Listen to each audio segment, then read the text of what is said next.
ہمارے ہاں بڑے بڑے سمجھدار لوگ نفسیاتی ہو جاتے ہیں، بڑی بڑی سمجھدار خواتین نفسیاتی ہو جاتی ہیں۔ میری ساس باتیں کرتی ہے، میری نند باتیں کرتی ہے، مجھے فلانا باتیں کرتا ہے، مجھے فلانا۔ بھائی باتیں، جس کے منہ میں زبان ہے اس نے بات تو کرنی ہے۔ اب آپ نے کیوں یہ دعویٰ کر لیا ہے کہ آپ اتنے اونچے چلے جائیں کہ آپ کو بات ہی کوئی نہ کرے؟ کیا حرج ہے اس میں؟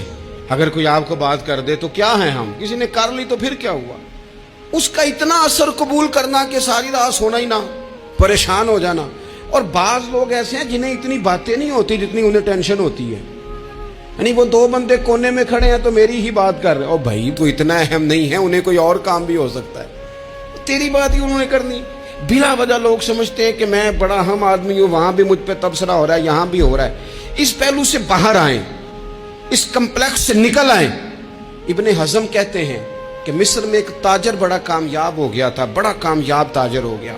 تو زندگی میں جتنے لوگ بھی کامیاب ہوتے ہیں ان سے حسد ہوتا ہے، اس سے بھی اس کے ارد گرد کے لوگوں نے حسد شروع کیا۔ اب تاجروں نے پلاننگ کی کہ اسے خراب کیسے کرنا ہے۔ وہ ایک دن اپنے گھر سے نکلا، سفید کرتا سفید پگڑی باندھ کے باہر۔ اب 5-6 لوگوں نے پہلے سے منصوبہ بندی کی ہوئی تھی۔ ایک صاحب اسے ملے، کہنے لگے ماشاءاللہ آج تو سفید کرتے پر سبز امامہ، سبز پگڑی بڑی ہی اچھی لگ رہی ہے۔ تو ہنس کے کہنے لگا لگتا ہے آپ سو کے اٹھ کے آئے ہیں، پگڑی تو میری سفید ہے۔ اس نے کہا چلو پگڑی تو سبز ہی ہے، باقی آپ نہیں مانتے تو آپ کی مرضی۔ وہ آگے بڑھا تو اب کیونکہ پلاننگ تھی تو ایک شخص اور ملا، اس نے کہا کیا بات ہے، سفید کرتے پر آپ کا پیلے رنگ کا امامہ کیا جچتا ہے؟ اس نے کہا یار کو خدا کا خوف کر۔ ہنس کے کہا کیا ہو گیا، تیری اینک کا نمبر تو نہیں تبدیل ہونے والا ہوا؟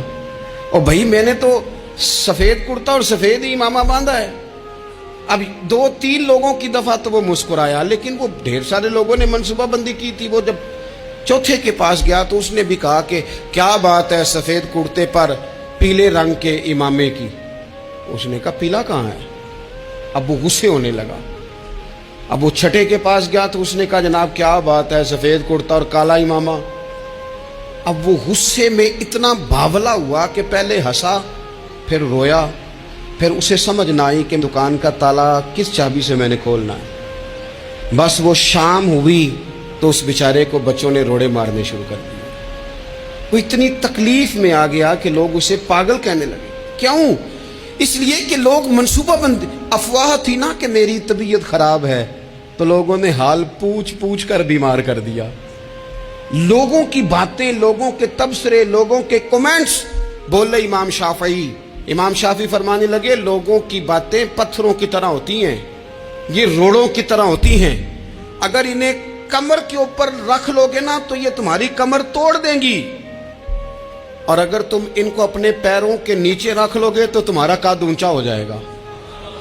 بس دنیا میں وہ لوگ پریشان ہوتے ہیں جو لوگوں کی باتوں کو کندھوں پر سوار کر لیتے، جو پیروں کے نیچے رکھے، جو پاؤں کے نیچے رکھے ان کا قد۔ وہ پرانے زمانے میں نا عارف رومی رحمۃ اللہ علیہ فرماتے ہیں کہ ایک بیل گائے گر گئی تھی کنویں کے اندر، تو اب وہ لوگ اس کو نکال تو نہیں سکتے تھے، تو انہوں نے اس طرح کیا کہ مٹی ڈالنی شروع کر دی کہ اب بدبو آئے گی، پریشانی ہوگی، تو اس کو بند کر دیتے ہیں اندر ہی کنویں کو، کنواں نئی جگہ پہ کھود لیتے ہیں۔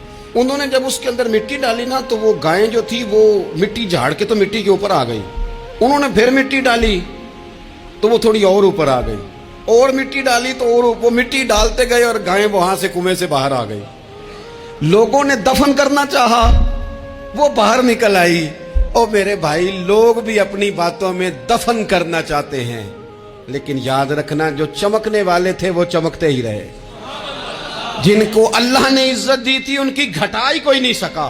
اتنی لمبی زبانیں کھول کے لوگوں نے صحابہ کے بارے میں باتیں کی، لیکن سورج چمک رہا ہے صدیق اکبر کی شان کا، عظمتیں دمک رہی ہیں فاروق اعظم کی، عروج ہے جناب فاروق اعظم کو، نگر نگر گلی گلی دنیا علی علی کرتی چلی جا رہی۔